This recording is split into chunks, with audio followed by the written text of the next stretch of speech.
Então, vamos iniciar a nossa segunda sessão da manhã, depois desses debates excelentes e instigantes que nós tivemos, né, na primeira parte, com a professora Rosana, e recebendo o professor João Carlos Jaruchinski da Silva, que é vice-coordenador do pós-graduação em Sociedade de Fronteiras, da Universidade Federal de Roraima. Se eu errar, você vai me corrigindo. Coordenador do curso de graduação em Relações Internacionais da mesma universidade e membro da cátedra Sérgio Vieira de Mello, do estado de Roraima. Né? A gente agradece muito, quer dizer, desde o primeiro contato, o João mostrou enorme entusiasmo e disponibilidade para participar.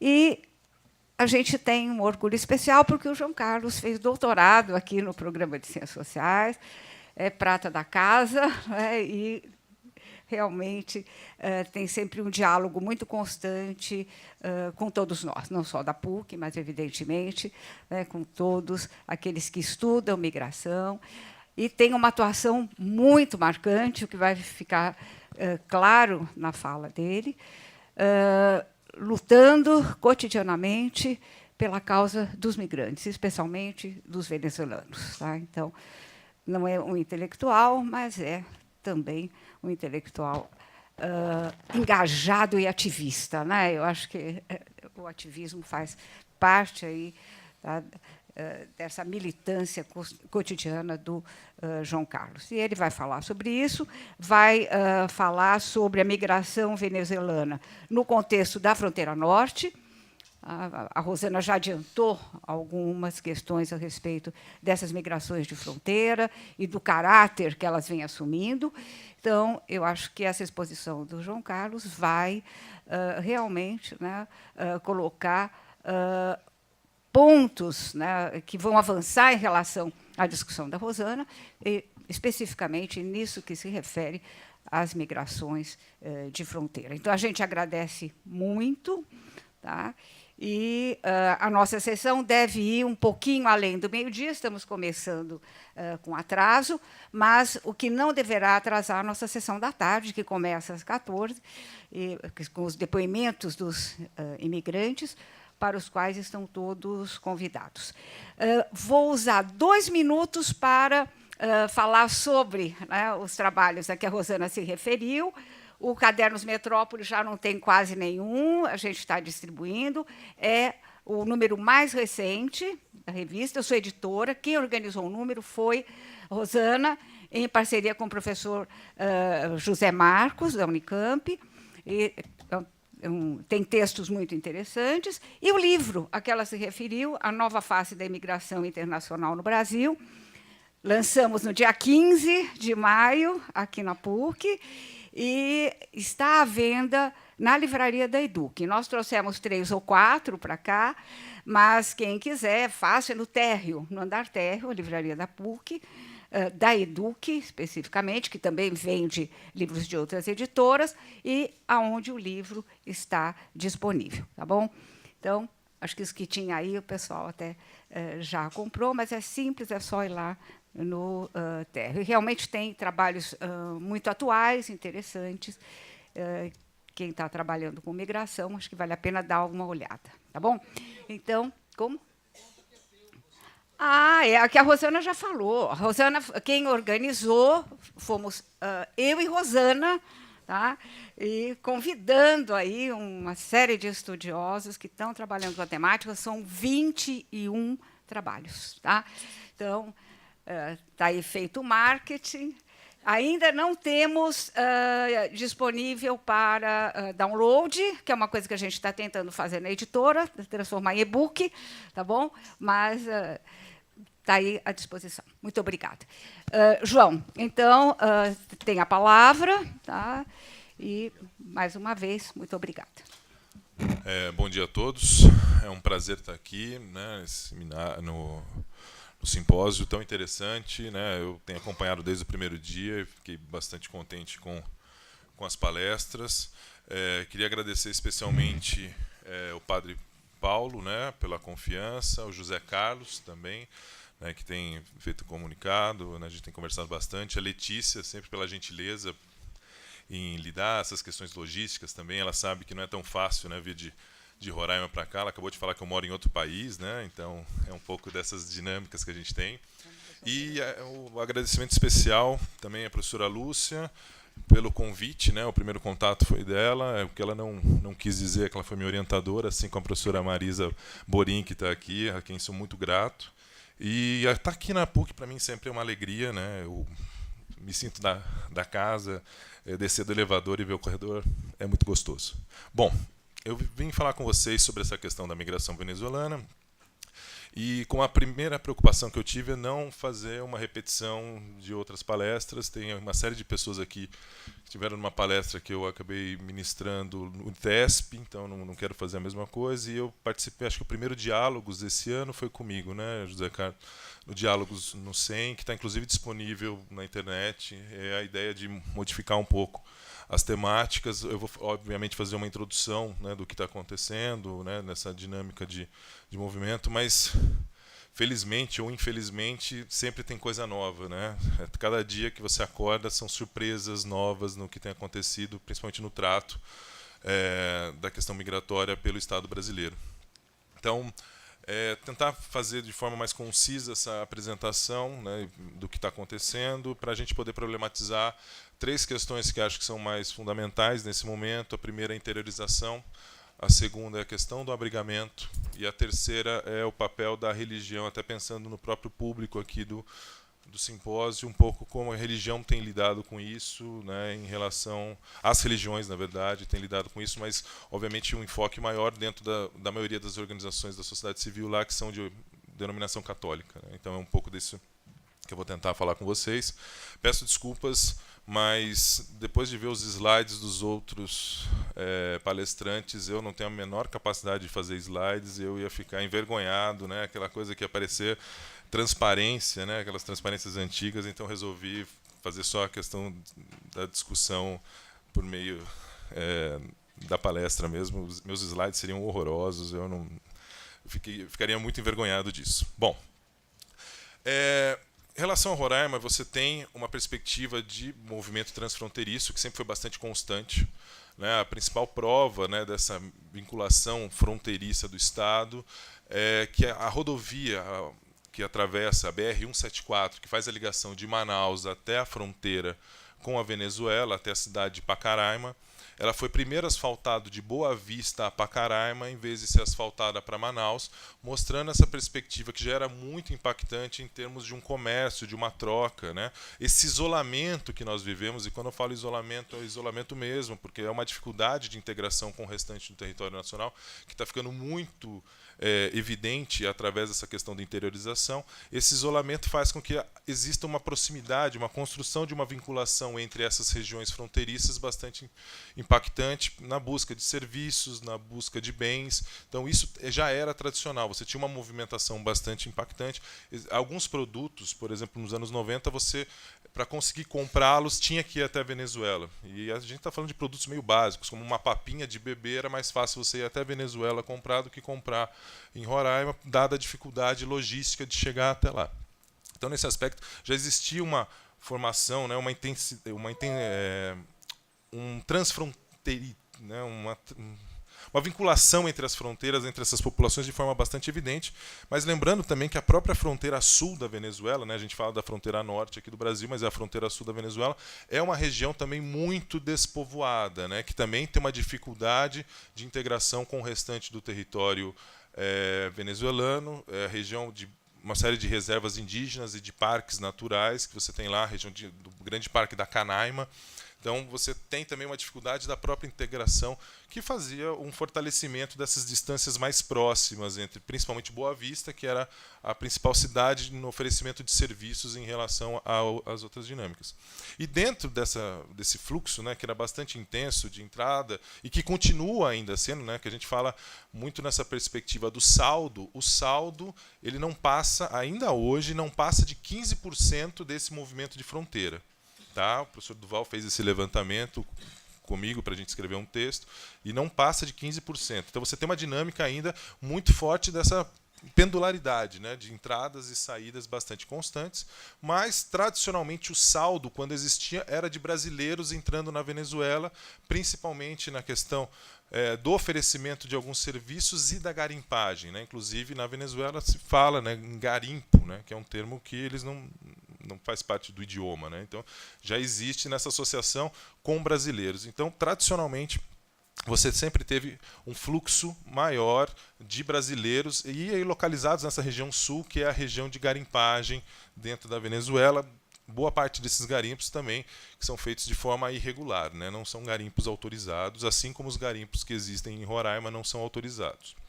Bom, a partir de 2015, você começa a ter uma entrada mais efetiva de venezuelanos e percebê-los, nós começamos a percebê-los no comércio, principalmente. Então era um movimento pendular muito forte quando a perspectiva do desabastecimento se torna mais efetiva no cenário venezuelano. Então, você tinha pessoas que viajavam, às vezes, distâncias de 700, 1.000 quilômetros para fazerem compras, né, no Brasil. Daí, quando a gente pensa em compras, eram compras de questões básicas, arroz, principalmente, açúcar, óleo de cozinha e artigos de higiene. Você tem uma entrada bastante efetiva para essa compra, mas o retorno, a fixação ainda era bastante incipiente, né? Era mais esse movimento de entrada. Em alguns casos, já por conta de uma debilidade econômica, né, da moeda em comparação com o real, você já tinha a questão de fazerem pequenos trabalhos, né? Você tem uma entrada, efetuam pequenos trabalhos, conseguem juntar um dinheiro, compram as coisas e retornam para a Venezuela. Então, teve casos de ônibus fretados, né, de pessoas na Venezuela para fazerem compras, caminhonetes, era muito comum você ver na Venezuela, você tem aquelas caminhonetes enormes, né, eles vinham, compravam e voltavam, mas a fixação em si não era tão efetiva. Só que já mostrava alguns sinais de uma possibilidade de fixação, e aí vale destacar outros grupos migratórios. Os haitianos começam a entrar por Roraima, que não era também uma presença muito efetiva, né? A professora Rosana até apresentou onde era mais presente, e a própria entrada deles pela fronteira se dava mais ou por Tabatinga ou por Assis Brasil Brasileia, né, onde você tinha uma outra fronteira, e há uma dificuldade de você chegar dessa fronteira do sul da região amazônica brasileira para o norte, é bastante difícil, você não tem uma integração rodoviária, mesmo a perspectiva de navegação é bastante complicada, então você não tinha uma presença, mas em 2013, 2014, começam a chegar haitianos, né, de certa forma já os primeiros a sentirem os efeitos da crise e talvez numa perspectiva que eu tenho discutido muito com o professor Sidney Silva de uma ideia assim, né, de análise de conjuntura do que está acontecendo, eles já começam a sair anteriormente, até por conta de uma tradição migratória bastante efetiva que os haitianos possuem, uma tradição aí de mais de 100 anos, né, de migrações. Então, em 2015, começa a ter uma presença mais efetiva, principalmente no comércio, desses venezuelanos. A partir de 2016, o contexto de fixação se torna mais evidente. Você tem um saldo na fronteira de aproximadamente 9.600 pessoas, né? Esses são os dados oficiais. Mas irregulares e por aí vai. O número de irregulares, né, conforme até a professora Rosana falou aqui anteriormente, não é tão alto, porque nós temos diversos mecanismos de regularização, seja através da solicitação de refúgio, seja depois em 2017, quando você tem a primeira resolução 126 e depois quase que a reprodução dessa resolução, tirando a questão de entrada por fronteira, que é a portaria interministerial número 9, que é desse ano, que é também uma tentativa de regularização desses grupos. E por que eu falo que a questão dos irregulares? Esses irregulares, para permanecerem no Brasil de forma irregular, eles só podem permanecer em Roraima, né? Porque qualquer deslocamento que você tenha que fazer, a única opção rodoviária que a gente tem é Manaus, que dá 760 quilômetros, e há um controle de documentação em relação a essa entrada, então ficaria bastante difícil. E a via aérea, que vocês sabem que tem um controle um pouco mais efetivo em termos documentais. Então, esse mecanismo bastante interessante até de regularização tem uma efetividade no ponto de você pensar em termos de regularidade bastante pequena. Mas o saldo de 2016 dá 9.000 9.600 pessoas, 9.653, alguma coisa assim, menos de 10 mil pessoas.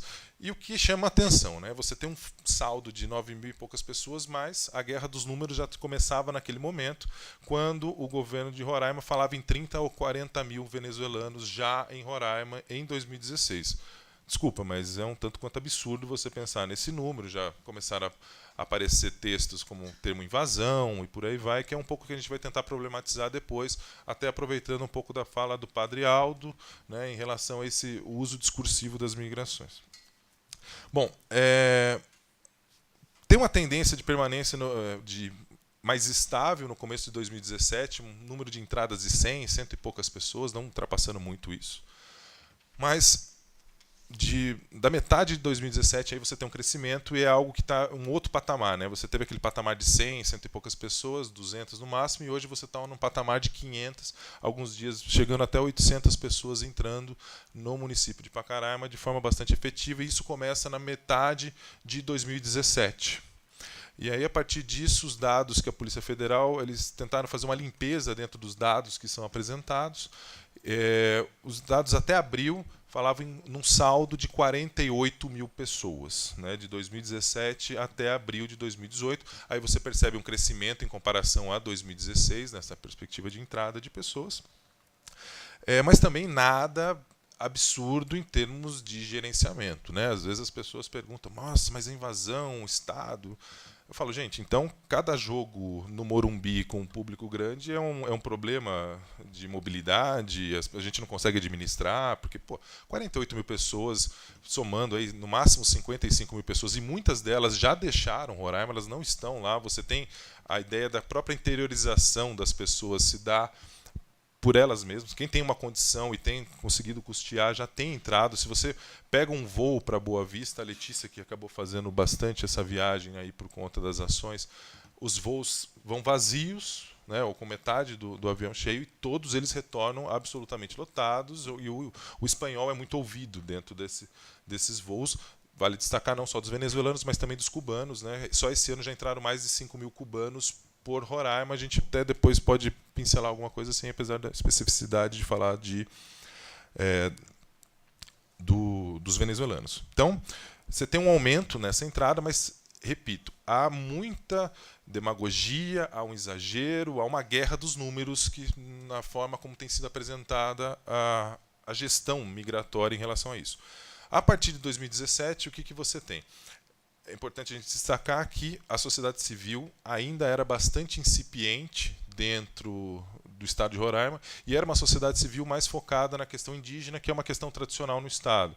Vale destacar que você pensar do ponto de vista percentual, né, da população, é o estado com o maior número de indígenas em comparação com a população geral. Então, nesse aspecto, era uma demanda já tradicional, e a sociedade civil, de certa forma, começa a ter que se preparar às pressas para tentar fazer alguma forma de acolhimento. As próprias organizações internacionais perceberam também essa debilidade da sociedade civil, e a partir de 2017 você tem a entrada dessas organizações, no primeiro momento o Acnur, depois você tem a entrada da OIM, da UNFPA, agora está chegando a Unesco. Então você tem uma rede também de organizações internacionais que tem se deparado e criado até escritórios às vezes com um número de funcionários bastante grande. O Acnur já tem quase que 2 dezenas de funcionários, não é pouca coisa para você pensar dentro da dinâmica da estrutura. Quem conhece a estrutura do Acnur no Brasil sabe que é uma estrutura bastante enxuta, bastante pequena. Então, é nesse contexto que você tem, né, as primeiras tentativas de pensar uma gestão dessa questão migratória. Essa questão migratória aí, assim, não quero entrar muito no debate sobre a questão dos motivos dessa migração. Eu classifico como uma migração forçada.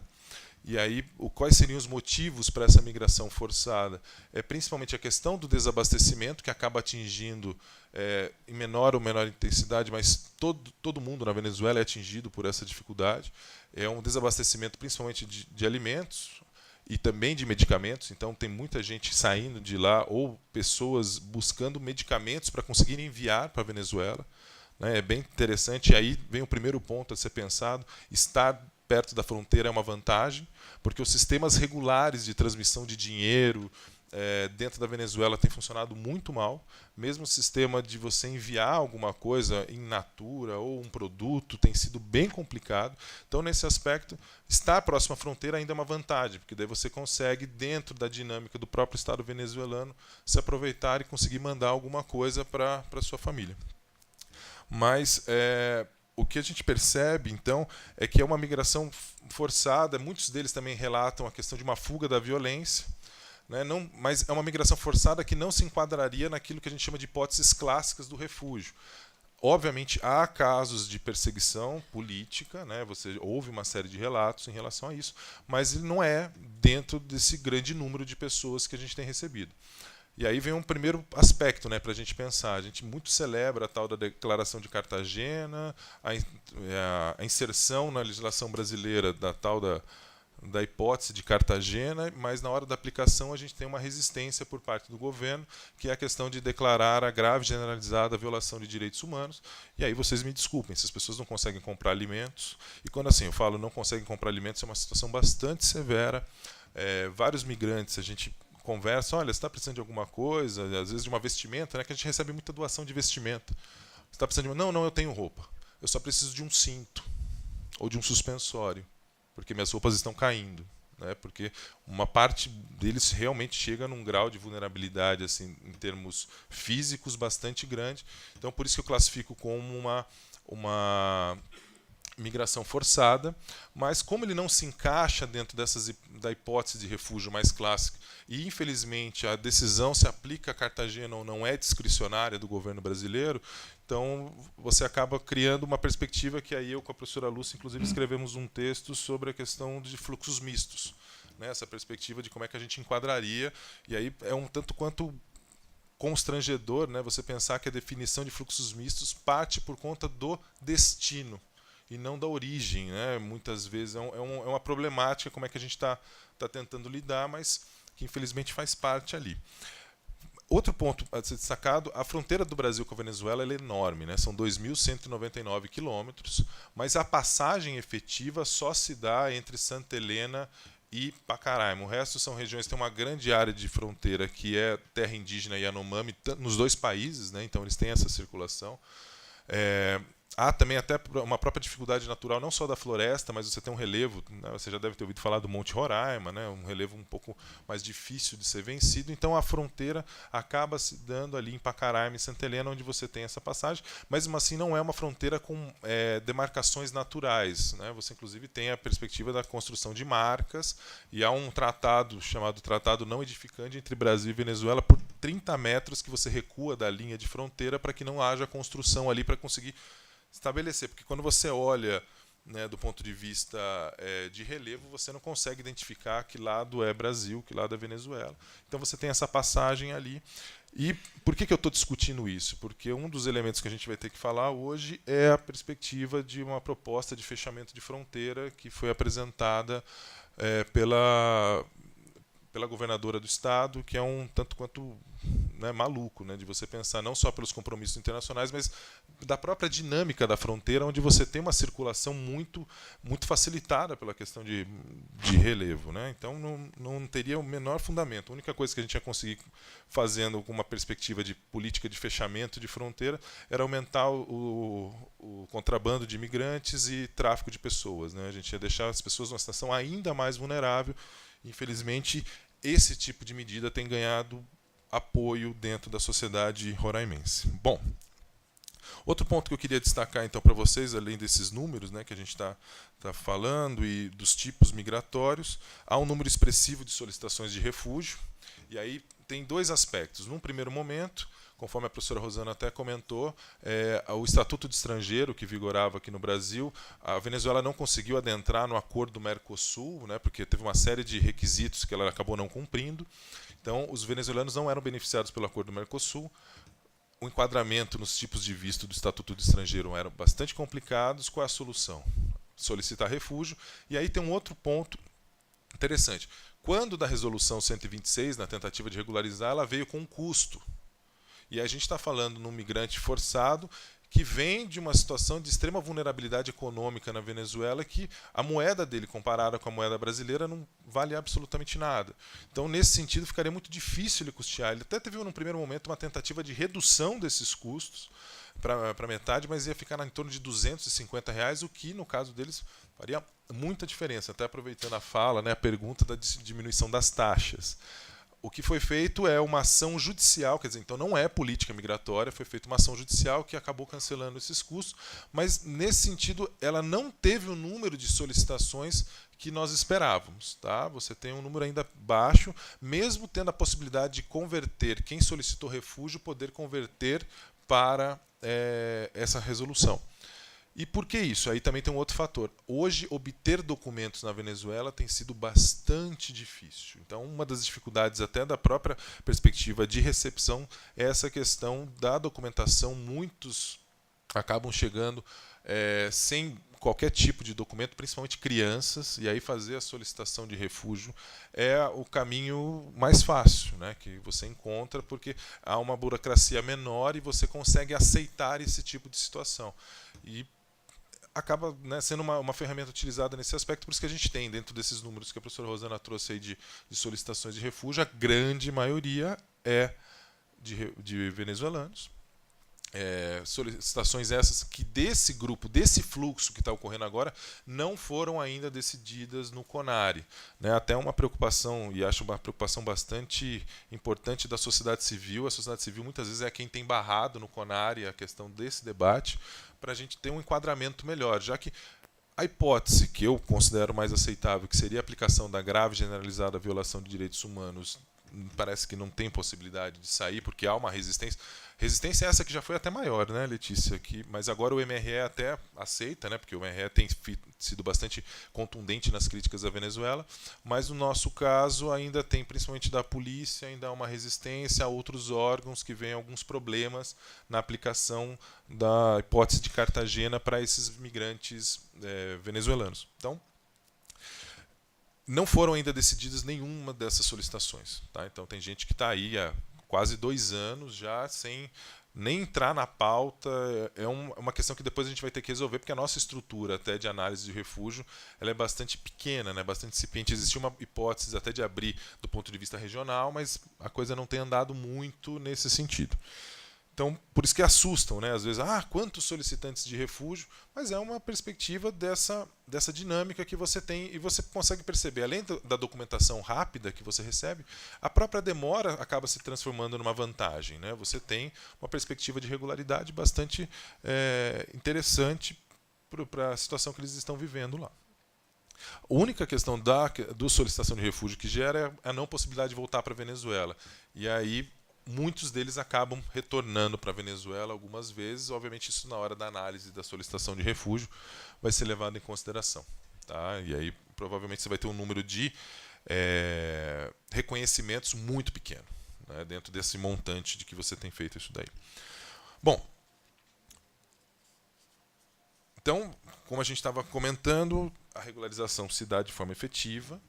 O Brasil criou alguns mecanismos, mas em termos de uma ação mais efetiva de integração ou de acolhimento, né, a gente tem que primeiro pensar, passo por passo, vamos pensar primeiro no acolhimento. A sociedade civil tentou oferecer alguma coisa, mas como eu disse, num primeiro momento ela era bastante incipiente, bastante despreparada em relação a isso. A própria Igreja Católica, que tem uma tradição de recepção, teve uma dificuldade no primeiro momento, que não tinha. Teve uma pastoral do migrante, depois fechou, depois, né, a Caritas a gente está para regularizar agora, né, a Caritas diocesana. A pastoral do migrante só surgiu esse ano. Mesmo assim, as pastorais sociais, principalmente através do CMDH, que é vinculado ao IMDH, tentou fazer uma primeira tentativa, mas quando a gente fala de Roraima, a gente está falando pensando na pastoral e na diocese, uma diocese que hoje tem 48 padres e 60 religiosas. É uma diocese muito pequenininha para o tamanho, né, do território, do estado e para a demanda que hoje tem aparecido. Até vocês já devem ter ouvido falar do Padre Jesus. O Padre Jesus meio que luta sozinho na fronteira lá para tentar, e agora ele está inclusive recebendo uma ordem, 2 padres orionitas que irão auxiliá-lo em alguma forma de ação lá para tentar alguma coisa. Então, dentro dessa dinâmica, a sociedade civil tentou se organizar. Depois houve a entrada do governo estadual. O governo estadual foi o primeiro a enfrentar a questão, numa perspectiva de um acolhimento ainda muito, além de mal constituído, com uma perspectiva assim de não integração dessas pessoas. Olha, eles estão aí passando necessidades, estão na rua, vamos acolhê-lo em qualquer lugar. Vamos abrigá-lo em qualquer lugar. E aí você teve a primeira tentativa de abrigo foi feita com os indígenas, que também foi uma característica específica desse movimento, que existem os não indígenas, né, que chamam de crioulos, e os indígenas. E esse grupo indígena foi, de certa forma, que acabou sendo o mais expressivo em termos de imagens, né? A questão, as pessoas olhavam a migração venezuelana e achavam que era só esse grupo, principalmente de Huaraus, que eles chegam trazendo, com algumas dificuldades específicas. Eles migram em um grupo maior, e dentro desses migrantes indígenas você tinha uma grande quantidade de idosos e crianças, o que não era o perfil de entrada dos migrantes não indígenas, onde você tinha uma predominância de jovens, maioria homens, mas nessa idade adulta, e que tentavam, para a perspectiva dessa integração, se esconder, que é uma das táticas, que eles acabam tendo. Você tenta se omitir, não aparecer dentro da população. Inclusive, é muito interessante quando você vê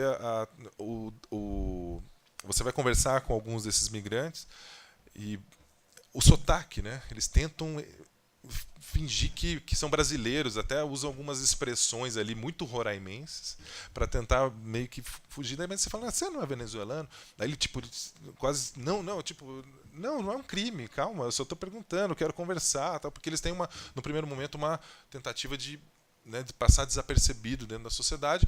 E a questão da imagem, os indígenas acabaram apresentando um conteúdo bastante específico dessa questão de crianças, e a sociedade civil, de certa forma, se organizou melhor para atender esses indígenas, e foi o primeiro abrigo construído lá, abrigo numa condição bastante complicada, tanto em termos de doação. Teve um dia que a gente acaba criando esses grupos de debate das questões, eles mandam, olha, o almoço hoje vai ser arroz com osso. Bom, vamos tentar achar, carne, aí você compra, quantas pessoas são? São 300, não sei o quê, vamos lá, compra aqui, me dá R$50 aqui. Funcionava dessa forma.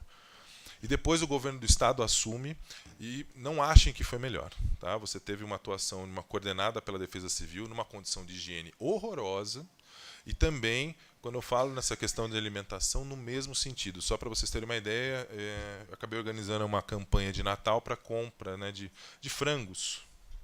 Coisa básica, até pensar Natal, o venezuelano gosta muito de frango, vamos levar um pouco de alegria nessa fase. Eu comprei 450 quilos de frango, no dinheiro que as pessoas acabaram me doando. Eu levei num dos abrigos e 3 dias depois eles me ligaram se não tinha mais. Então esse foi um pouco do nosso cenário. E, obviamente, além dessa tentativa de um abrigamento, houve a tentativa de exclusão, sim.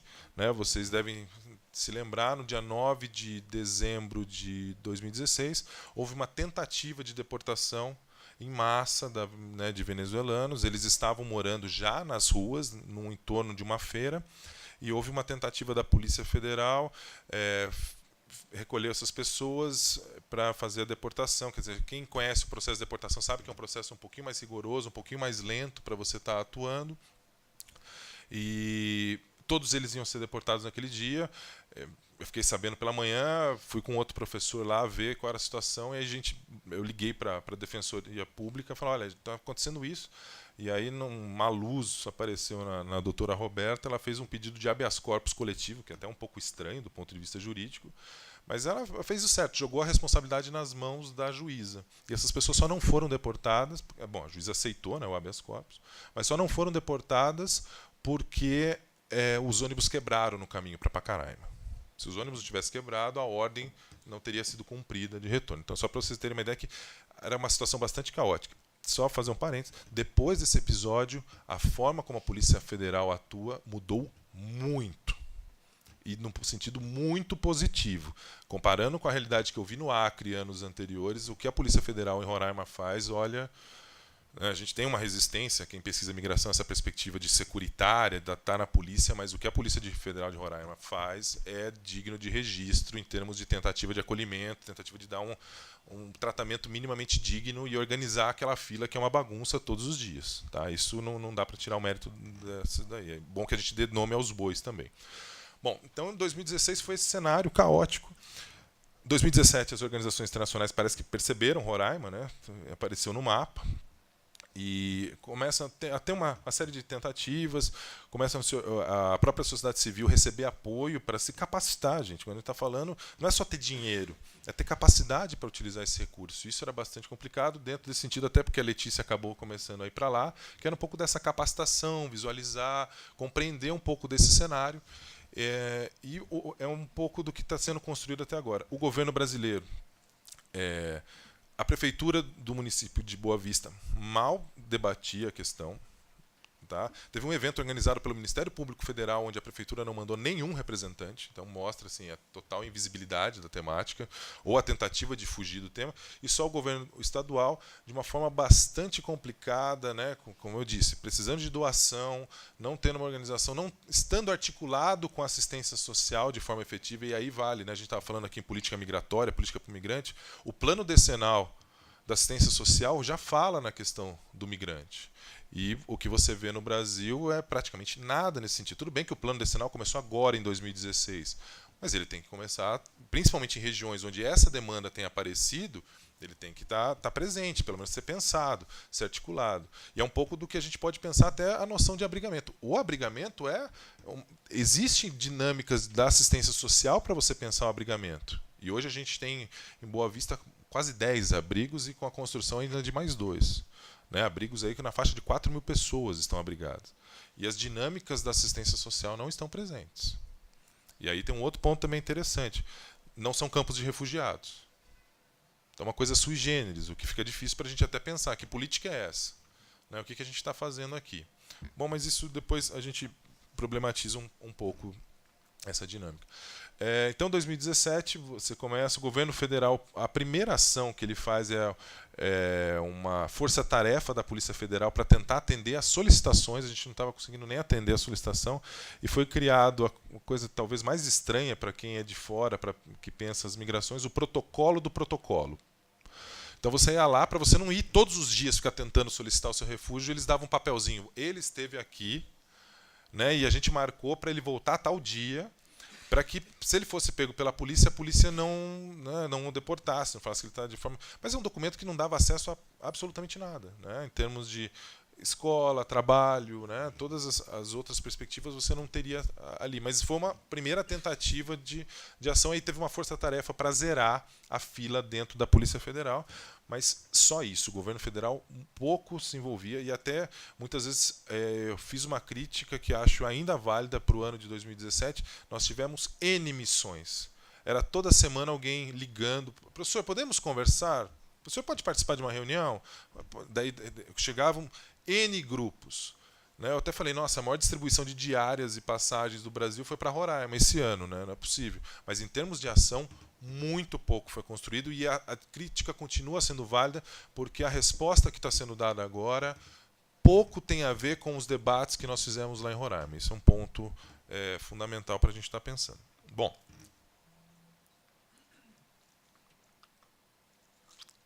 dentro dessa dinâmica, né, com esse aumento de pessoas, há que destacar uma dificuldade, principalmente na questão laboral, para esses migrantes. E aí essa dificuldade, primeiro, é específica do próprio Estado. É um Estado pequeno, onde o principal empregador é o funcionalismo público.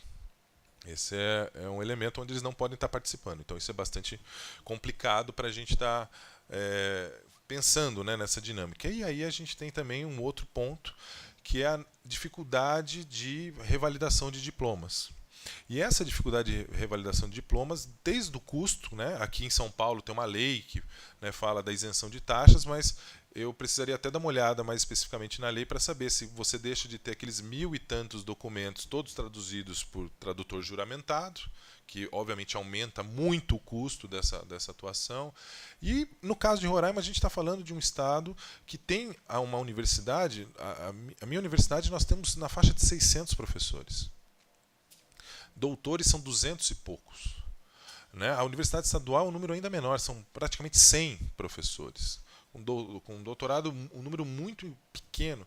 E aí você vai pensar, como é que eu faço esse processo de revalidação, né? Mesmo que seja lá, né? Até para a gente pensar em interiorização. As pessoas estão vindo para cá, muitas, né, pensando naquela dinâmica que a professora Rosana estava falando de migração qualificada, altamente qualificada, a gente também não consegue nem minimamente proceder uma organização disso, conseguir descobrir, revalidar, inserir, né, até nesse aspecto. Então você tem uma dificuldade dentro dessa integração por conta dessa perspectiva laboral. Mas também foi o ano onde a prefeitura acabou se deparando com a necessidade de, pelo menos, dialogar, que as ações da prefeitura de Boa Vista em relação aos migrantes só se davam por meio de medidas judiciais, como, por exemplo, a distribuição de cafés da manhã para as crianças do abrigo, de um dos abrigos, né, principalmente o abrigo indígena, só foi obtida através de uma medida judicial. Tá, então é um pouco assim, eles tentaram negar, mas chegou uma hora que o problema caiu no colo e a própria questão de um eleitorado cobrando. Só que o eleitorado cobrando nem sempre na melhor das perspectivas. Acho que o padre Aldo ontem já comentou algumas coisas nesse aspecto e que são muito semelhantes ao que está acontecendo na Europa ao que está acontecendo aqui. Bom, 2017, então, você tem esse patamar e depois esse patamar cresce, que não tende, no curto prazo, também a diminuir. Esse é um ponto interessante. E a gente acredita que agora, em junho, pode ter um aumento da entrada também, porque é o fim do ano escolar na Venezuela. Então, o final desse ano escolar daria condições para que as famílias se organizassem para ir. Porque está mudando também um pouco o perfil de entrada e, obviamente, você cria outras dificuldades para estar pensando na própria dinâmica migratória.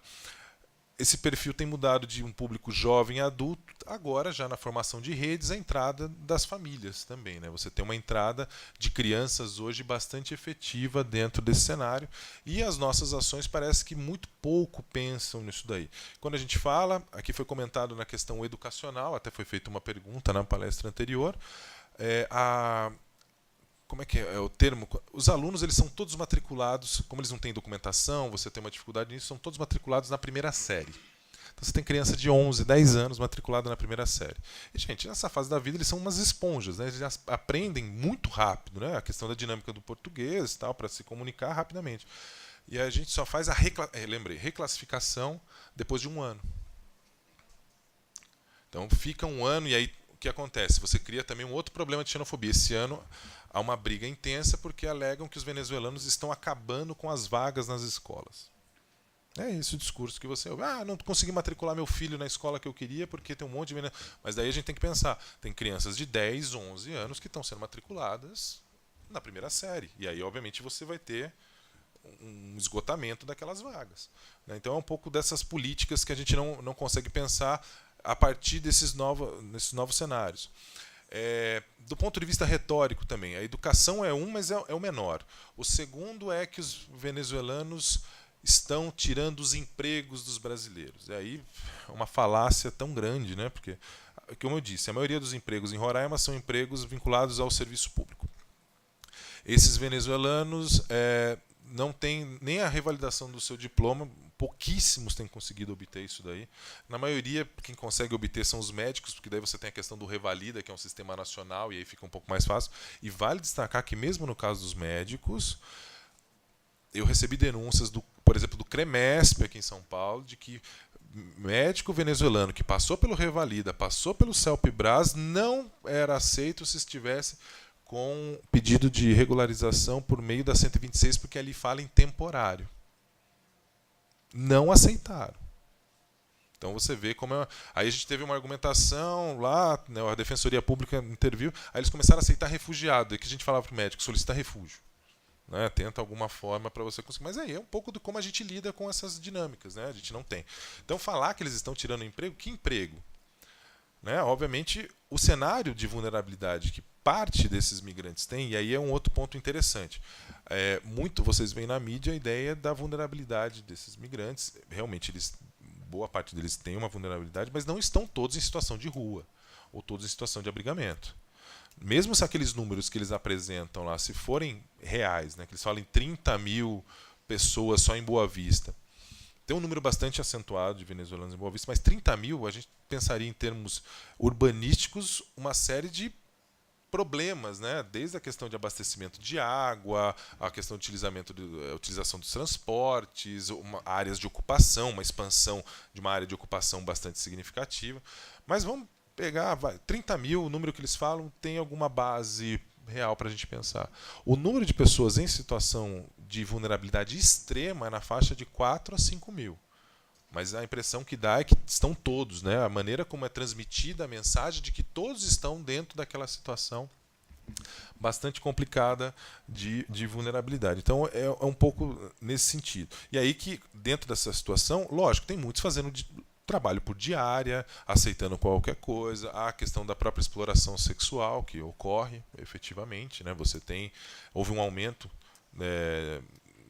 de exploração sexual e também da prática de prostituição. Então isso realmente ocorre, mas vem dessa perspectiva de uma não política, né? Uma opção ali deixa essas pessoas entrarem, a gente até dá um jeito de permanecer, mas pensar em termos de alguma forma de integração ou de oferecimento de políticas específicas não ocorre, e também vale destacar da própria resistência da população local em relação a esse tipo de ação. Vale destacar que é um Estado que foi muito paternalista lá, né? Você teve políticos construíram sua carreira utilizando recursos do Estado para fins de distribuição, desde a questão de emprego, de benesses. A gente está falando num momento em que se fala muito em teto orçamentário, mas existe uma emenda para que funcionários antigos do antigo território se enquadrem como funcionários da União, o que geraria um impacto de não sei quantos milhões para poucos. E a mesma pessoa que defende o teto é a pessoa que defende no nível local a questão desses benefícios para alguns grupos, né, para algumas pessoas, porque politicamente ele sabe que isso é interessante. A gente está falando num Estado, gente, que é mais. Para você ser senador, talvez você precise de menos votos que para ser vereador aqui em São Paulo. Então, isso tem um impacto na hora de você pensar a dinâmica política do local. Bom,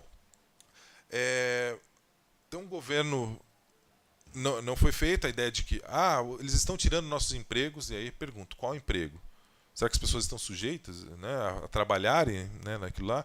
E, obviamente, esse não acolhimento, essa não integração facilita.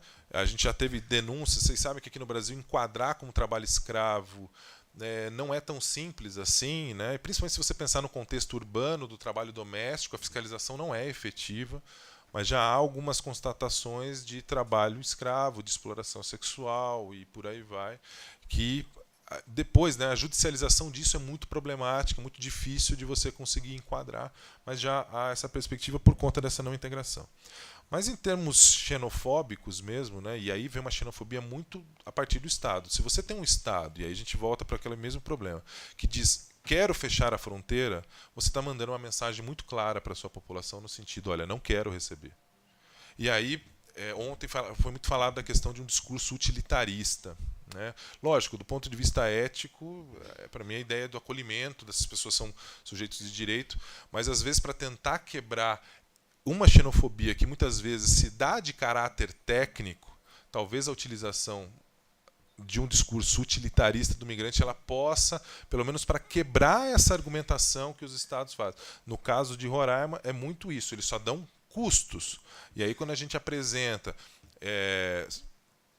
exemplos de cidades que conseguiram gerar grau de desenvolvimento, que as cidades mais dinâmicas do mundo são cidades com migrantes e por aí vai, é uma tentativa de quebrar também essa argumentação, que é uma argumentação que ela não é explicitamente xenofóbica, mas ela tem um repertório técnico, né, para tentar criar que ela gera representações xenofóbicas. Então a gente trabalha lá numa dupla missão. Primeiro, desconstruir o discurso xenofóbico, mas também desconstruir esse discurso técnico do Estado em relação a isso, e às vezes a gente acaba fazendo uso de alguns elementos utilitaristas. Não que seja o que eu quero, né, mas é uma tentativa desse diálogo no nível político que não é tão simples, né? É importante a gente ressaltar isso daí.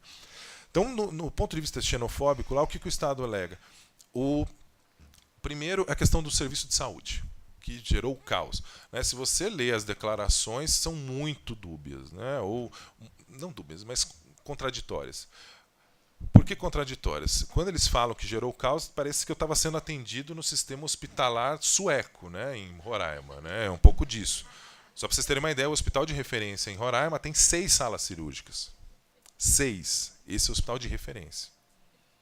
Então você vê que é uma dinâmica muito pequena. E mais, há um processo já de expansão que foi pensado anteriormente. Eu fui buscar os relatórios desde 99 do Estado, né, no Ministério da Saúde, já era bastante problemático. Mas o que é mais fácil? Você colocar que os migrantes... A falta de qualidade que a gente está prestando hoje é por conta dos migrantes. Aí eles apresentam uma série de números no aumento. Obviamente, aumentou a população, aumentou a demanda. Mas... por característica, essa população, mesmo estando numa vulnerabilidade social, nessa questão de perda de peso que a gente estava falando, o uso dela do aparelho do sistema de saúde é pequeno. Tradicionalmente você consegue comprovar isso daí. Mas lá existe, né? Então é melhor colocar no migrante. E aí por que eu falo contraditório?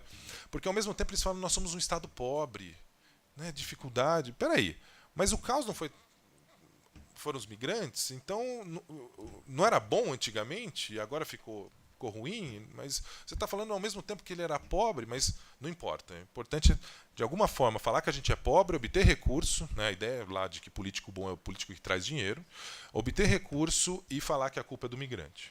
Então você tem essa dinâmica que tem sido no serviço de saúde muito, muito constante. E aí você tem algumas coisas que são horrorosas. Você já deve ter visto reportagem lá falando que tem nascido 5 crianças venezuelanas nos hospitais de Boa Vista por dia. Peraí, não nasceu aqui? É brasileiro. Mas o discurso são pais venezuelanos, criança venezuelana, não importa. E aí assim, a gente manda a cartinha para o jornal, fala com o jornalista, mas às vezes não funciona um pouco essa dinâmica. Então as crianças nasceram... filha de venezuelano é venezuelano, não importa. E até para a gente poder pensar um pouco dessa dinâmica de integração, perspectiva. Essa segunda geração que tende, né, a permanecer também lá em alguns quadros, para a gente poder pensar. E o outro ponto, né, além da saúde, que é muito forte, o da educação foi muito pontual, mas essa xenofobia que parte do Estado, que é algo também que a professora Lúcia escreveu lá no texto, é a questão de segurança. E aí é surreal a maneira como você faz a guerra dos números.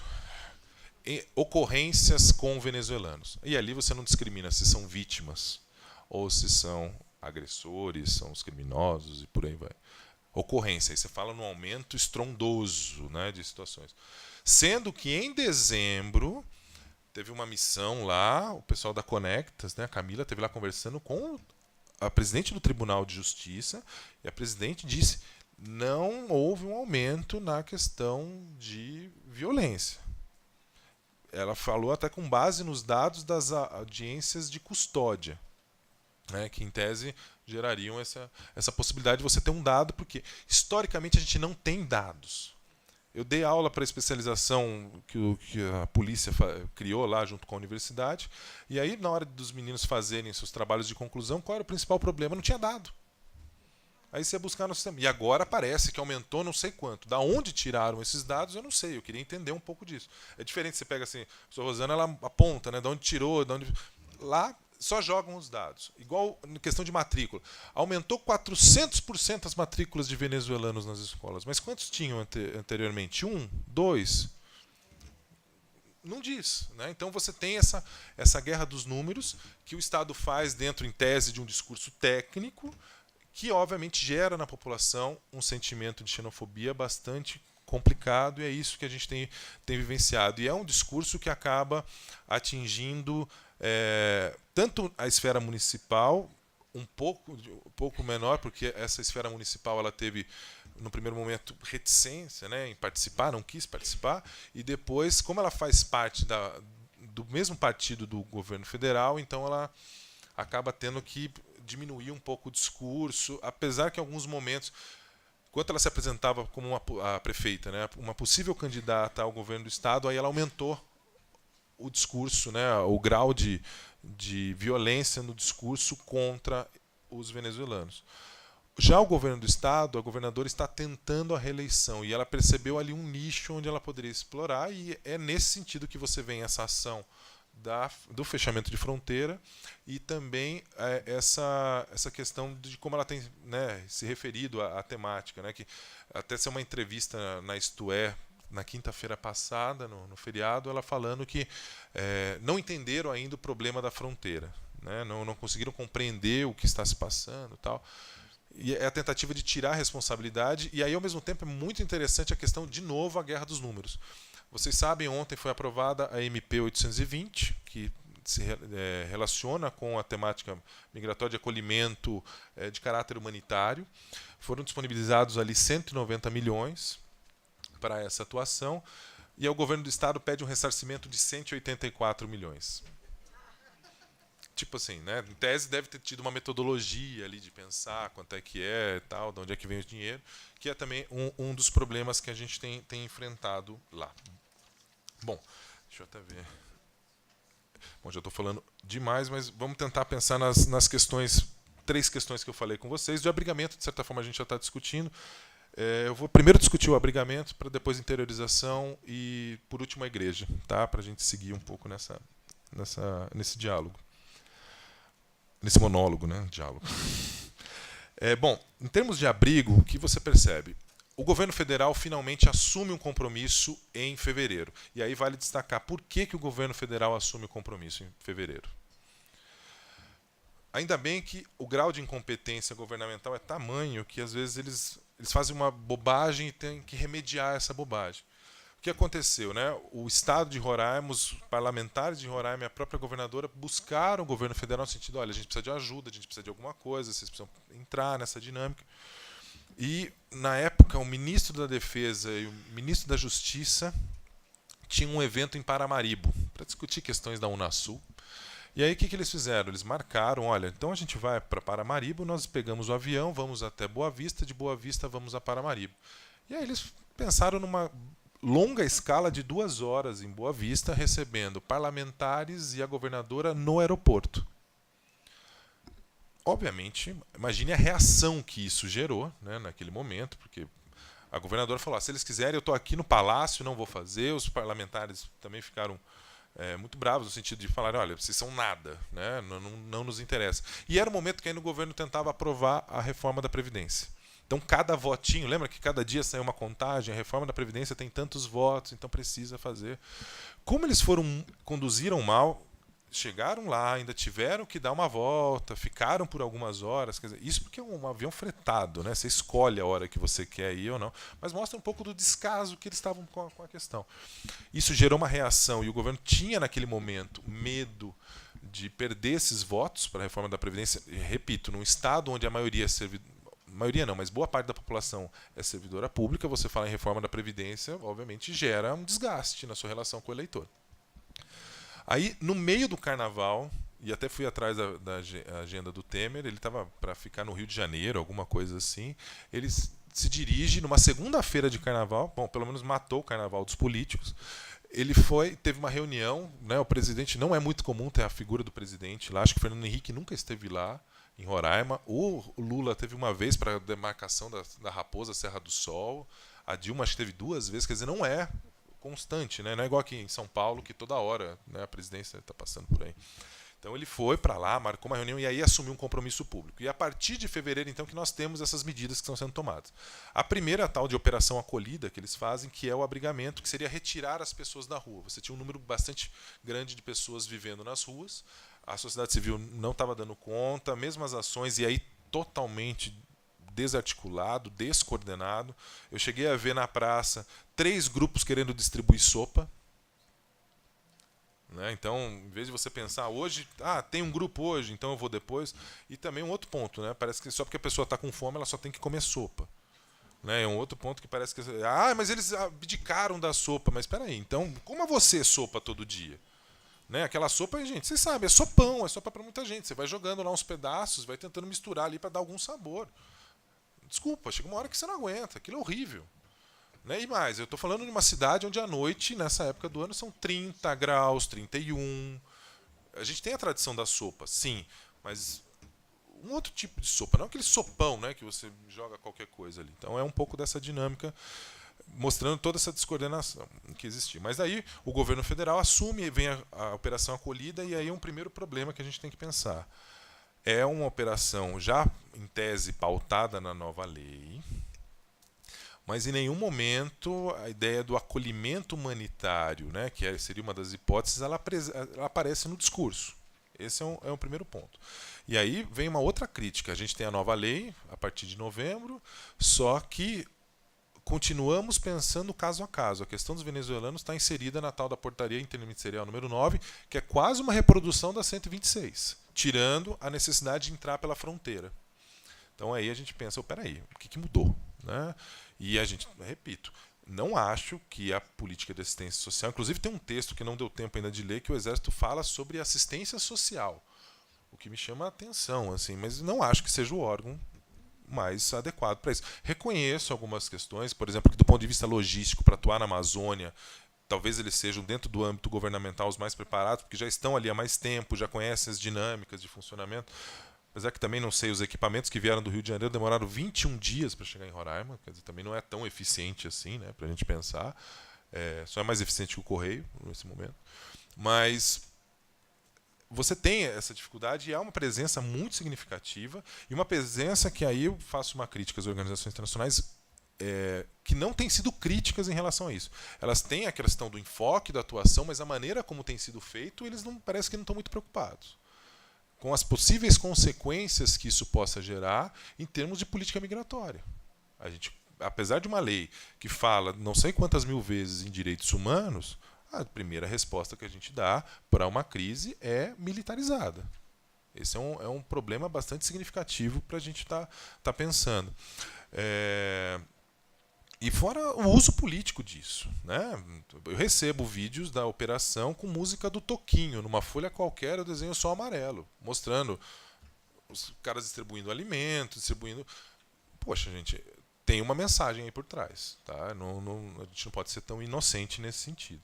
Mas para as organizações, não, melhorou. Mas é lógico que melhorou. Tem dinheiro, tem gente para poder auxiliar, piorar que seria mais maluco, né? E você tem essa construção. E aí vem um outro problema. Essa resposta de abrigamento está detonando a sociedade civil. Por quê? Todas as políticas públicas estão sendo pensadas a partir de quem está no abrigamento. E aí eu vou contar um caso para vocês da irmã Valdiza, que é da Pastora no Migrante, uma escalabriniana.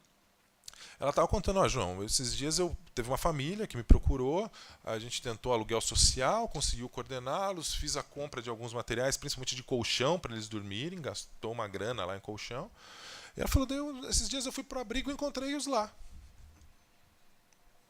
Por quê? Porque todas as ações têm sido pensadas a partir de quem está no abrigo. Então quem está fora do abrigo quer o quê? Quer ir para o abrigo. A interiorização vai partir da onde? Do abrigo. Algumas ações, né, que estão sendo realizadas a partir da onde? Do abrigo. Por que eu vou ficar fora, então? Então a gente está criando como se fosse uma resposta, é uma resposta temporária, né? O próprio comando lá da operação tem falado que é temporária, mas eu não sei o quanto temporária, porque as outras ações que deveriam ser articuladas com ela não estão sendo realizadas. E aí tem um outro ponto. A assistência social que tem uma política para abrigamento não está sendo consultada. Não é campo de refugiado, apesar das barracas e não sei o que, tal, né, que são levadas. Lembra um campo de refugiado, mas não é a mesma dinâmica de um campo de refugiado. É uma coisa sui generis. E o que é isso? Eu não consigo encontrar nas hipóteses legais o que está sendo tratado, não consigo ver em política pública. Então esse é um ponto bastante problemático dessa noção de abrigamento. Junto a isso, uma outra política, né, que basicamente, além dessa acolhida, seria a questão da interiorização, que está mais a cargo da Casa Civil, mas mesmo assim eles falam em 12 ministérios atuando em conjunto para pensar a interiorização. Bom, a interiorização, vocês devem ter visto uma reportagem que saiu, acho que na Folha de São Paulo, esses dias atrás, falando dos que interiorizaram aqui, que estão em São Mateus, que a maioria deles não conseguiu emprego, estão numa situação bastante vulnerável, bastante complicado, né, mostrando uma certa falência. Chegando aqui, eu conversei com o Padre Paulo, ele falou que todo mundo que foi para a Missão Paz está empregado.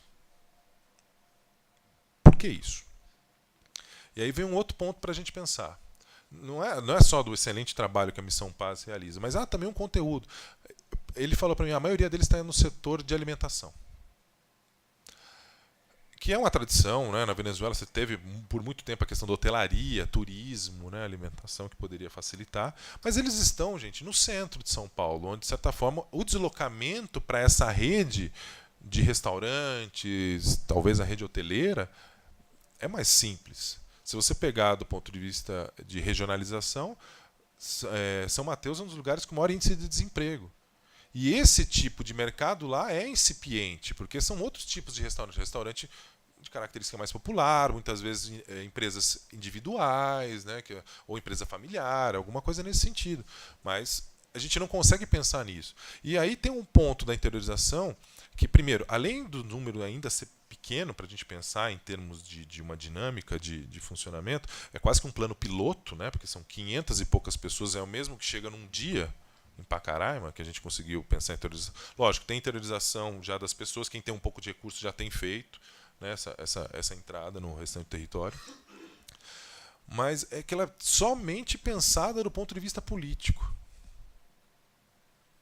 Você não articula. Como é que você está pensando em tirar as pessoas de lá para levar para outros lugares sem uma articulação, sei lá, com o empresariado para pensar em termos de emprego?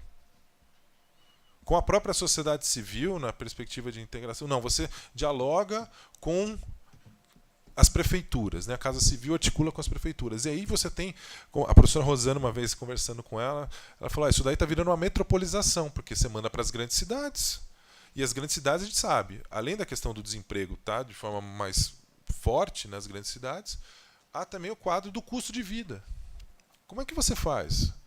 E aí você dá um tempo para ele, você tem um período. Então a gente vai basicamente está fazendo o que com essa interiorização? Só tirando a pressão da fronteira?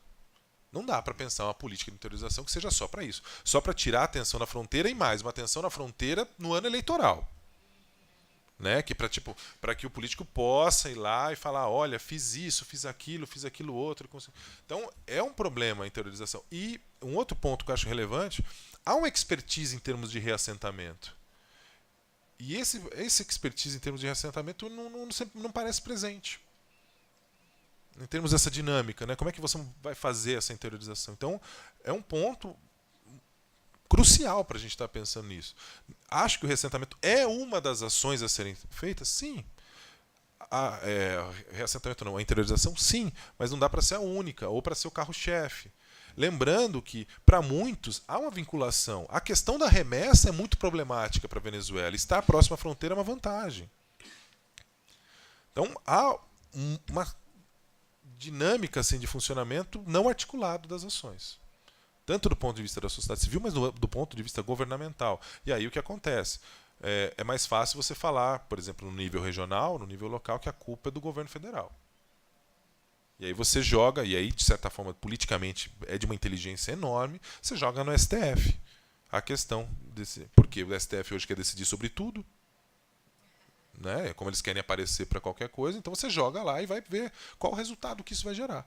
Mas você se livra do ponto de vista local, fala que não é minha responsabilidade. Só que, ao mesmo tempo, repito, você cria esse discurso de uma xenofobia de Estado que gera uma xenofobia social. Então, é bastante complicado, né? Você pensar no abrigamento, que é militar. Gente, desculpe, o militarismo é pautado numa lógica nacionalista. Então, aquela lógica de não assimilação se perde. Tudo aquilo que a gente construiu na lei acaba se perdendo dentro dessa ação. E essa interiorização que também não consegue funcionar de forma minimamente articulada.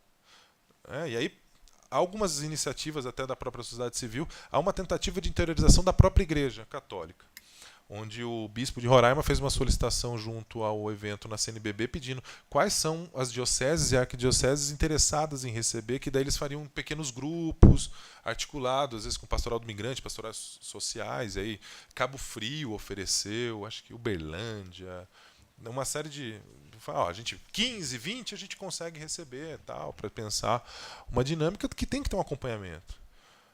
Essas pessoas estão vindo para cá, na primeira leva, teve gente que veio sem carteira de trabalho. Como é que você vai pensar em interiorizar alguém sem carteira? Isso é uma coisa tão básica, tão pequena, que a gente não consegue. Então, você imagine pensar em... mas eu estava até aqui quando foi anunciado, né, a primeira recepção, aí em São Paulo, eu estava aqui na Liberdade, no dia que eu estava na Missão Paz. São Paulo vai receber engenheiros, médicos e professores. Aí a gente tem um primeiro problema. Eles só vão ser engenheiros, médicos e professores depois a validação, senão não serve. E aí você está mandando um outro discurso, aproveitando do Bauman. Tipo assim, você está dizendo para o quê para Roraima? O refúgio fica aí. Estou pegando o discurso, o Bauman que utiliza esse termo, né, naquele vidas desnecessárias. Então, o refúgio fica aí. Como é que você vai pensar na sociedade? Lá, né, no sentido de como é que você vai pensar uma articulação para ter uma imagem positiva em relação a isso. Também acho que foi muito mal construído em relação a essa dinâmica. E por fim, assim, já até o horário, né, já ultrapassei o meu tempo, só um papel um pouco das religiões. Várias religiões têm atuado desde o abrigamento. Tá? Você tem, por exemplo, ele até comentou o nome dessa religião pentecostal lá do sueco, eu esqueci. Da Assembleia de Deus tem um abrigo para 40 pessoas que eles fazem de forma totalmente independente. Há ações de várias igrejas, a metodista, tem várias. Há, obviamente, grupos que tentam se aproveitar politicamente disso, mas até a questão migratória, por eles não terem cidadania, então há um certo controle, mas se utiliza um pouco disso. Mas a Igreja Católica acaba levando à frente, mas um papel ainda muito difícil, muito de iniciativas individuais, como o Padre Jesus, que oferece o café da manhã em Pacaraima, e é praticamente, para muita gente que está passando por Pacaraima, é a única alimentação do dia. Em Boa Vista, você tem o Padre Revislandi, que além de ofertar um espaço onde foi feito um abrigo na Consolata, ele oferece um jantar para 600 a 1.000 pessoas por dia, um negócio surreal, né? E ele vai lá e pede, ele é muito dinâmico nessa, mas chega uma hora que você tem um esgotamento, não dá, né? Você não consegue a todo momento. Parece que a partir da solicitação do bispo uma parte da coleta, que é feita uma coleta nacional, que 40% é destinado para o CNBB, e aí desse montante, 40% vai voltar para Roraima para atuação em relação à questão dos migrantes. Até conversando com o Dom Mário era de Manaus, eu falei para ele, você tinha tido alguma experiência relacionada a isso anteriormente? Ele falou, olha, João, em Manaus tinha, mas era muito específico, né? O pessoal ali da Igreja São Geraldo, que acabava lá ajudando os haitianos especificamente, mas não esperava nessa magnitude, né? E aí ele falou, olha, aqui está sendo uma experiência de vida bem dinâmica. E aí, pensando nessa atuação, a igreja se concentrou muito nesse acolhimento, nessa perspectiva de alimentação, de um mínimo de dignidade, e agora tem conseguido construir na questão de ouvir. Parece que tem 10 religiosos em missão que a função deles é ouvir esses migrantes, ouvir suas trajetórias, né? Humanizar essas pessoas. Eu sei que é difícil falar humanizar as pessoas, mas é um pouco disso, né? Porque era aquela questão, fila para comer, fila para pegar não sei o que, fila, né? Você virou meio que um número, um objeto, e aí humanizar, saber das trajetórias, é um pouco disso. E como ele concedeu o espaço para conversar com ele falou, olha, vê se há necessidade de uma articulação maior do ponto de vista da igreja. No Brasil tem sido feito, mas aí com a perspectiva do Vaticano. Né, já que é uma bandeira muito forte no nível do Vaticano, há que se também pensar como articular, porque ali, repito, é uma realidade muito pequena, né, até o número de pessoas não é tão significativo, mas a quantidade de sofrimento que essa desorganização tem feito é muito grande. Então, nesse ponto, ele até falou, olha, já que é um evento, né, que tem essa vinculação com órgãos do Vaticano, para você poder levar a mensagem que nós estamos abertos a um diálogo, a uma série de proposições para poder tá pensando isso daí de forma mais efetiva, porque ali não é só no ponto de vista da argumentação, né, e ele faz isso muito bem, ele vai lá, missa campal, a governadora lá, ele não perde, ele vai para cima, fala mesmo, os políticos lá, ele não teme. Nesse ponto é uma pessoa sem temor nesse aspecto, mas que precisa talvez de um pouco mais de subsídio no ponto de vista institucional para estar pensando isso daí. Bom, desculpe-me a fala muito alongada, agradeço mais uma vez a oportunidade de estar dividindo a mesa com a professora Lúcia, sempre é um motivo de orgulho. Obrigada, João.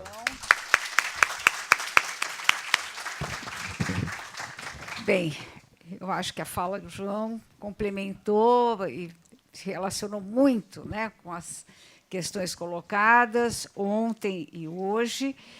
E ele não só estuda a questão migratória, mas vive, né, João, cotidianamente. Quando eu falei que ele era um ativista, depois falei, será que eu exagerei? Acho que não, realmente está cotidianamente trabalhando e lutando aí pelas questões ligadas, hoje, principalmente, à migração venezuelana. Não vou fazer minha questão, vou deixar para o final, se tiver tempo, e vou abrir imediatamente para vocês. Professor Wagner, são 12h10. Quanto tempo temos? Meio de 20. Então, vamos deixar 10 minutos, tá certo? Para levantamento de questões. E já avisando para aqueles que estão tendo que sair, que 2 horas a gente está aqui de volta para os depoimentos dos imigrantes, hein? Tá bom? Nesse mesmo local. Bom, primeira questão. Quem está? É o Wellington que vai Carlinhos. Recolher. Então, Carlinhos, da Missão Paz. Vamos lá. João, parabéns pela brilhante exposição que você fez. Embora você tenha trazido para a gente aí uma realidade bastante complexa, né, e preocupante do ponto de vista de pensar formas de acolhimento a esses imigrantes que estão chegando ali na fronteira norte brasileira e também já começando a chegar aqui na região sudeste, mas pensar isso de uma perspectiva humanitária, né?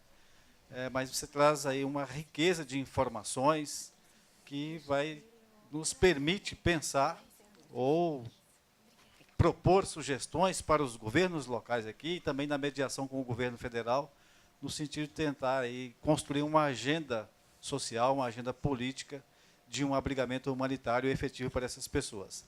A questão que eu quero colocar tem aí uma dimensão numérica, mas nem tanto pela dimensão numérica, mas sim pelo simbolismo dessa dimensão numérica e o que isto representa para os venezuelanos em termos de observação, de reconhecimento do outro como pessoa também protagonista, por um lado, mas, e dialogando com o que você colocou, com o que isso tem representado em termos de negativismo, pejorativo, né? Recentemente, eu estive com uma pessoa que estava lá em Boa Vista, e essa pessoa me disse que há 1 milhão de barracas construídas ali pelo Acnur e o Exército Brasileiro para abrigar os venezuelanos. Então, você nos dá uma informação aí de que, efetivamente, em uma condição de extrema vulnerabilidade, são 4.000 e poucas pessoas. 1 milhão de barracas, isso é verdade? E se é assim, como é que... Né, para que isso? Obrigado. Próxima. Espera. Bom, meu nome é Letícia, não sei, para quem não me conhece, eu também trabalho na Missão Paz, faço parte de incidência política. Professor, muito obrigada pela sua fala, eu acho que foi excelente, trouxe aí para a gente um panorama, né, muito claro e crítico sobre a questão da fronteira norte. Eu acho que a gente precisa... a gente tem um distanciamento aqui em São Paulo, né, um distanciamento físico, né, com a questão de Roraima, e a gente precisa cada vez mais debater isso para se aproximar. A minha pergunta você falou um pouco da questão do acolhimento, né, e da tentativa de inserção local e também da interiorização. Mas tem uma terceira resposta, né, dessa resposta militarizada que o governo brasileiro tem feito com o Exército à frente, que seria, né, eu ouvi da própria boca do general, que seria, uma vez que eles estivessem acolhidos, alimentados, com dignidade, eles retornarem para a Venezuela. Né? E essa é uma alternativa e uma resposta que está dentro do planejamento do Exército. Eu gostaria que o senhor comentasse um pouquinho sobre isso, né, dessa relativização do princípio da não-devolução. Obrigada. Bom, já temos mais alguém? Tem a Rose. Olá, meu nome é Rose, eu sou da Universidade Católica de Santos. Foi minha aluna. Fui aluna do professor João Jarochinski. Professora, a minha pergunta ela é breve, mas essa questão do fechamento de fronteira que foi proposto, eu sei que também tem sido proposto pela Hungria, a Itália, a questão do mar territorial, apreendendo barcos dos Médicos Sem Fronteiras e de outras organizações. Eu queria perguntar sobre a Convenção de 51, que criou, ao meu ver, rótulos para determinadas categorias de seres humanos e excluiu outras pessoas. A Declaração de Cartagena ela ampliou esse conceito. Porém, hoje, nós estamos vendo tentativas, manobras dos Estados para não cumprir o princípio do non-refoulement, não sei se em francês é certinho assim, mas da não devolução.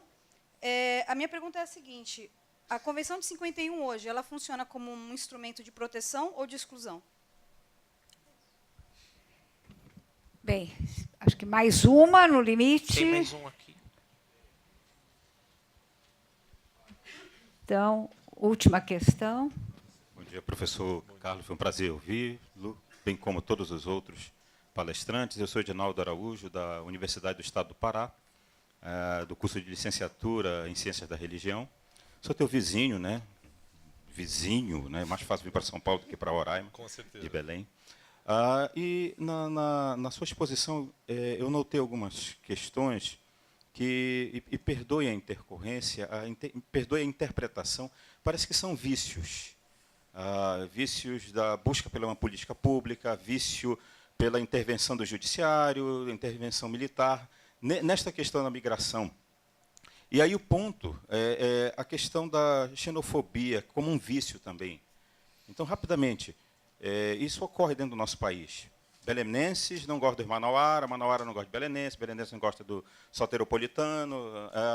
E aí, de repente, nós acabamos tendo um inimigo em comum, o migrante. Começou com os haitianos, lá em Belém, até uma luta assim, até uma disputa colorística, o moreno, paraense, diz assim, olha, o negão já tem aqui, desculpa a expressão, né, não é racista, o negão aqui, ele já tem passe livre, o governo deu uma ajuda de custo para ele trabalhar aqui, tudo bem. Agora chegaram os venezuelanos, aí um outro vício midiático. Saiu uma notícia, malote fechado de Roraima para Belém.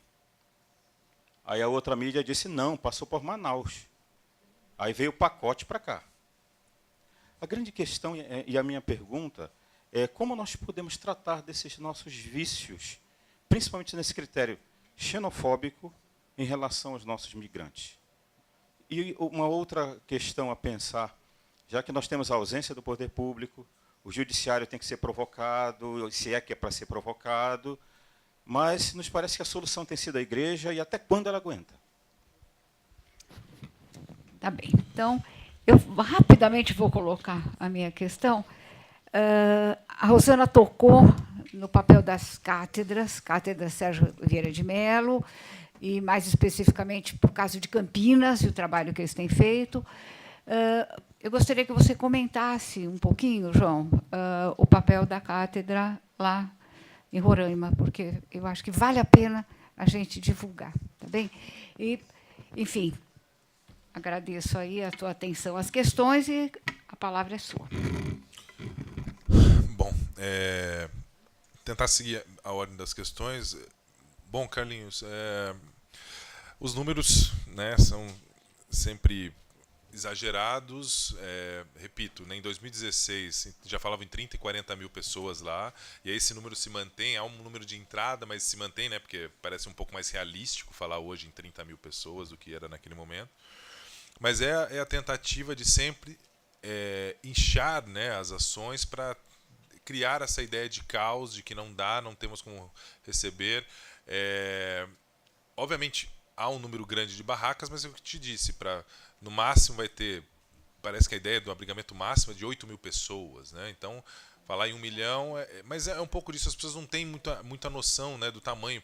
Mesmo quando eles falavam em 30 mil pessoas, quem tem alguma noção, né, e aí eu aprendi bastante com a professora Lúcia, dessa questão urbana, do impacto social dessa questão urbana, né, você sabe, peraí, não dá para ter isso daí, senão a gente teria uma série de outras questões, uma série de outros problemas que se refletiriam no cotidiano da cidade. Então, mas é uma tentativa que é muito comum lá, e aí os discursos tendem a ser exagerados sempre no aspecto negativo. Né? Em nenhum momento você pega números, por exemplo, positivos, que é o fato de, mesmo num cenário, né, de crise que marcou o país nos últimos anos, Roraima é um dos estados que conseguiu ter crescimento econômico. E um dos fatores que explica isso é desde a questão da migração, há uma questão de exportação para a Venezuela, né, que se mantém em relação principalmente desses alimentos. Esses dados não interessam, porque interessa colocá-lo quanto custa. E acho que isso só vai se modificar quando o migrante tiver a cidadania de fato. Né? Enquanto ele tiver que ser tutelado por outros grupos, ele sempre vai sofrer essa dificuldade, né, nessa perspectiva de participação política, e sempre vai ser colocado de forma escanteada, né, em relação a isso. E aí você é muito fácil criar aquele discurso, né? A gente não cuida nem dos brasileiros, como vai cuidar dos outros? Então, mas é um pouco desse quadro de tensão. Eu estou te passando os dados assim que eu acho mais fidedignos. Um da Polícia Federal, que é aquele de 48 mil pessoas, e os dados que o próprio Exército divulga. Acho que eles estão construindo as barracas, montando as barracas, construindo lá os abrigos. Eles têm ideia, né, de quantas pessoas estão sendo recebidas, porque tem um controle também, né? Não é todo mundo, inclusive há casos ali de pessoas que tentam entrar para pesquisar. Hoje há uma burocracia bastante significativa para você conseguir estar entrando nesses abrigos.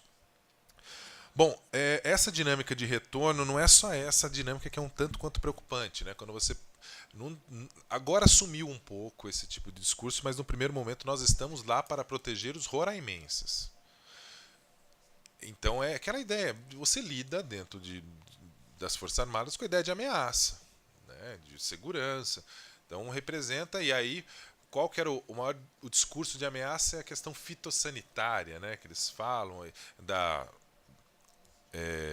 sarampo, difteria, né, esse tipo de informação, uma vacinação, a campanha de vacinação, desculpem, os resultados são patéticos, assim, a campanha de sarampo, né, que eles tanto falam, que também é outro número que é exagerado. Na entrevista a governadora falou em 350 mil, não chega a 180 e poucos, parece, né, tem até uma nota que explica aí, 350 casos e são cento e tantos.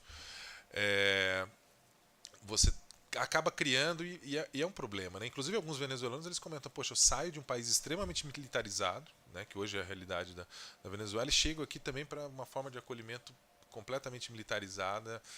Assim, não que eles não devessem fazer parte dessa dinâmica, principalmente para esse apoio logístico, mas eles efetuarem esse trabalho no cotidiano, por mais que eles falem das organizações internacionais, as organizações internacionais acho que elas estão muito focadas no próprio interesse, no objeto delas, e não interessa muito como a coisa acontece. E nós não. Nós, enquanto país, pensando em termos de política pública, temos que pensar em como as coisas ocorrem. E aí a gente foge um pouco da dinâmica. Houve até aquela nota, né, do CNDH criticando essa militarização em relação a isso. E o retorno, gente, desculpa, mas eu classifico como uma migração forçada. Pelos relatos dessas pessoas, pela situação que eu vivencio. Você falar em retorno é de uma violência absurda em relação às pessoas nesse momento. Lógico, o retorno é uma possibilidade, mas é uma escolha da pessoa, né? Você, de certa forma, criar como, né? Olha, para quê? Para voltar para lá, para criar a mesma situação, ou se dirigir para outro país? E aqui no Brasil, acho que parece que a gente perde um pouco a noção, né, de que nós não somos o primeiro destino. E que essas pessoas não estão vindo porque, nossa, realmente Roraima era a Suíça brasileira, eu estou indo para lá, né? Não, estão indo porque a situação é muito grave, né? O que eles estão passando e por aí vai. Então é de uma violência. Eu nem comento porque, desculpa, tem hora que eu não levo a sério isso enquanto política. Tá? Não levo mesmo, porque na atual circunstância, com migração forçada, não dá para você pensar em retorno. Bom, a pergunta da Rose, né? Se proteção e exclusão, eu ainda tendo a acreditar que é uma forma de proteção, obviamente construída naquele contexto específico, que daí se fala, então temos que reformular o contexto? Não. Por que não? Porque eu acho que se a gente for mexer hoje na dinâmica de refúgio, a gente tende a diminuir a proteção. Tá? Vamos pensar em termos de realpolitik, e a ideia, né, vale destacar, você citou o exemplo da Hungria. A Hungria, em 56... Foi um elemento, mesmo no século XIX, né, da questão da fuga do Império Austríaco, depois conseguiu virar monarquia dual, depois em 56 tem toda essa transformação política de violência, né, que marca a trajetória política do século XX. A sede do Acnur, uma das maiores sedes do Acnur, está na Hungria, e mesmo assim eles não conseguem nem pensar, né, uma forma de gerar um impacto dentro dessas sociedades. É um pouco da dinâmica. Tem um autor muito interessante, um autor francês, Michel Fouché, que ele fala em obsessão por fronteiras, obsessão de fronteiras. E ele traz uns dados, o livro dele já é um pouco antigo, de 2007, 2008, se não me engano, e ele mostra, né, que da queda do Muro de Berlim, que era a ideia do fim dos muros, né, da perspectiva de integração, para 2007, 2008, você teve um aumento de 4, agora me fugiu, mas é um número assim... N vezes maior de fronteiras fortificadas, de espaços de exclusão. Isso é bastante preocupante, né? A gente pensar que Eu sou fruto daquela geração, né, que nasceu nos anos 80 e foi criado nos anos 90 pensando, globalização, fim das fronteiras, circulação. E a gente vê que não foi isso que aconteceu. De fato, você tem... E um pouco no que a professora Maria Baganha falava, né? Em Portugal, a questão de que hoje as migrações é um dos últimos bastiões da soberania estatal. E aí eles se apegam a isso no sentido de justificar a sua própria existência enquanto instituição. Então ela tem, eu acho uma perspectiva que ela fez essa reflexão há muitos anos e acho que ainda tem muita coerência o que ela está dizendo, né? Porque você não consegue, a circulação de bens, riquezas, você não consegue, de certa forma, intervir. Mas em pessoas você tem, e até criar a justificativa, naquele discurso que o Padre Aldo estava falando, populista, né? De exclusão dessas pessoas. Bom, Edinaldo, meu vizinho distante, né? Realmente para ir para... a gente foi fazer uma atividade lá em Marabá para fazer essa viagem. Eu demorei 26 horas de avião e fiquei uma conexão de 18 horas em Brasília para conseguir ir para Marabá, que estava ali mais pertinho. Então vocês verem como não é fácil essa integração do norte. Isso que é uma coisa que a imigração tem evidenciado. A nossa integração em relação ao restante do território é bastante ruim. Bom, a gente tem alguns vícios, né, dessa de intervenção, de achar soluções, né, de certa forma, desculpem a referência culturalmente mais fraca, mas a gente busca aí no Sassamutema também, né, na política. Os mais jovens não devem saber quem é o Sassamutema, mas o salvador da pátria, né, a gente tem um pouco, né, faz parte desse aspecto. Como lidar, né, com esses vícios xenofóbicos? Acho que a partir, né, de mostrar a humanidade dessa outra pessoa, né? Ela parar de ser vista ou enquanto custo ou enquanto um objeto, mostrar a humanidade, esse aspecto que ela é como nós, né? E aí eu às vezes falo lá em Roraima, as pessoas ficam muito indignadas quando eu falo, olha, eu sou de 4.000 quilômetros pelo menos de distância de lá, esses venezuelanos nenhum está nessa distância. Do ponto de vista fenotípico, né, da população, apesar de Roraima ser um estado imigrante com, né, uma enorme miscigenação, mas do ponto de vista fenotípico eu sou muito mais distante da figura, vamos dizer, mais tradicional do roraimense do que do venezuelano, e sou bem acolhido. Né? Um pouco mostrar um pouco dessa incoerência, né, da atitude das pessoas, né, tentar que ela se coloque na visão do outro. E aí, assim, desculpa falar de novo, né, eu falei de alguns autores, mas acho que o último livrinho do Bauman, antes dele morrer, ele pontua essas coisas, né, que é o Estranhos à Nossa Porta. Acho que ele pontua algumas coisas muito interessantes para a gente poder pensar essa dinâmica, e como é um processo que... Aí vem um problema que eu e a professora Lúcia escrevemos, né? Quando você tem isso partindo do Estado, uma xenofobia de Estado, é difícil você quebrar, né, esse ciclo, né? Pensando nas escolas, a gente estava falando aqui de... lá em Boa Vista, as pessoas viram o ensino de idioma do espanhol como algo negativo. Pensando nessa dinâmica de emprego, né, de questões aí, de uma preparação para o mundo, não para o mercado de trabalho, mas para o mundo, né? Falar outro idioma é o que custa dinheiro, é caro. E aí lá ia ser ofertado por conta dessa perspectiva dos venezuelanos. Lá, já estão fazendo para os venezuelanos. Aí, não, por que vão colocar professores venezuelanos e não brasileiros? Poxa, a gente tem um falante nativo. Quando você vai contratar um serviço de escola de idioma, normalmente eles não vendem, olha, esse é falante nativo.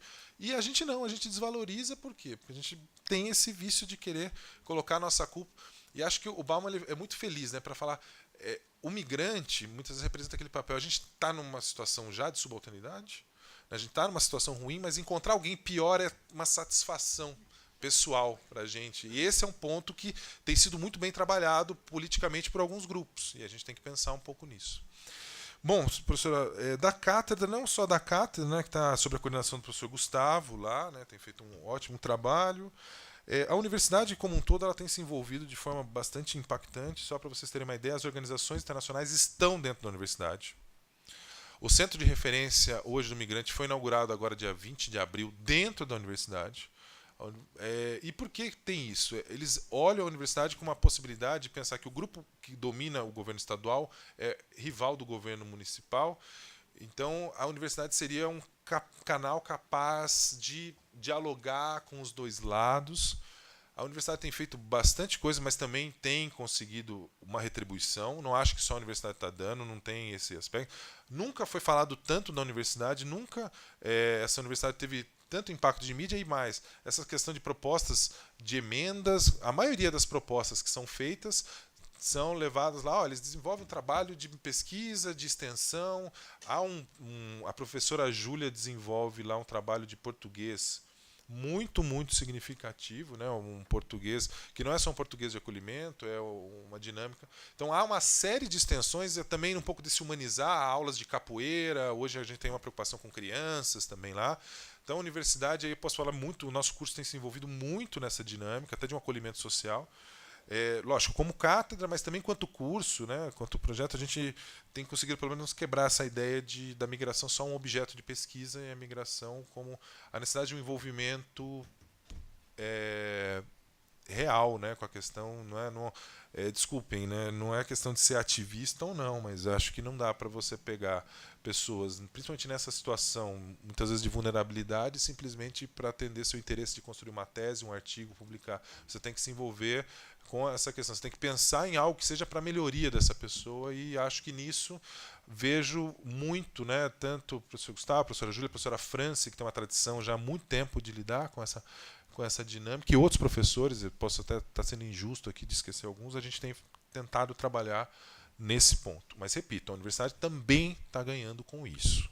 Tá? Não acho que é só doação, que olha que nós somos maravilhosos. Não, a gente tem ganho, tanto em fama, recursos e possibilidades. Eu tenho um curso de Relações Internacionais onde eu tenho 3 organizações internacionais que são vizinhos. O ganho que eu tenho isso em termos acadêmicos é bastante significativo.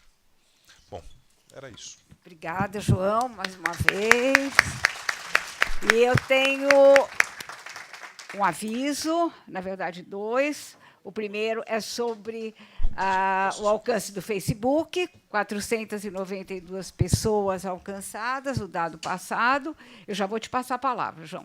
E o segundo é convidar todos para a conferência de encerramento, além da mesa com os depoimentos. A conferência de encerramento vai ser às 16 horas, sobre relevância ética das ações do dicastério para o serviço do desenvolvimento humano integral, com o professor Dr. Diego Carambola de Castério, certo? E depois a sessão de encerramento do simpósio, etc. Temos atividade até o final da tarde e esperamos que todos estejam aqui conosco. João, pode falar. Só queria fazer um convite a todos. Amanhã também, né, aproveitar e encerrar, os que estiverem aqui, amanhã vai ter o seminário Migrações Internacionais e os Desafios da Integração Local no Estado Brasileiro, que a professora Juliana Redim, que está aqui da Federal de Santa Maria, também da cátedra da Federal de Santa Maria e também coordenadora do Migride. Eu perdi aqui o meu... Aí eles apagam, né? O inferno, então, ela tá aqui, agradeço até a presença. Ela vai estar junto com o Dr. Hector Omar e o Alex, que também está aqui conosco, que vão fazer uma exposição, e como debatedores a doutora Elaine Pedreira e o mestre Joseph Davi Yari. Vai ser amanhã na sala Alfredo Bose, na Praça do Relógio, né, para quem conhece a cidade universitária da USP, ali na Praça do Relógio, 109, a partir das 9 da manhã. Então, estão todos convidados. Muito obrigada, está ótimo. Então, até daqui a pouco, né? 2 horas estamos aqui de novo.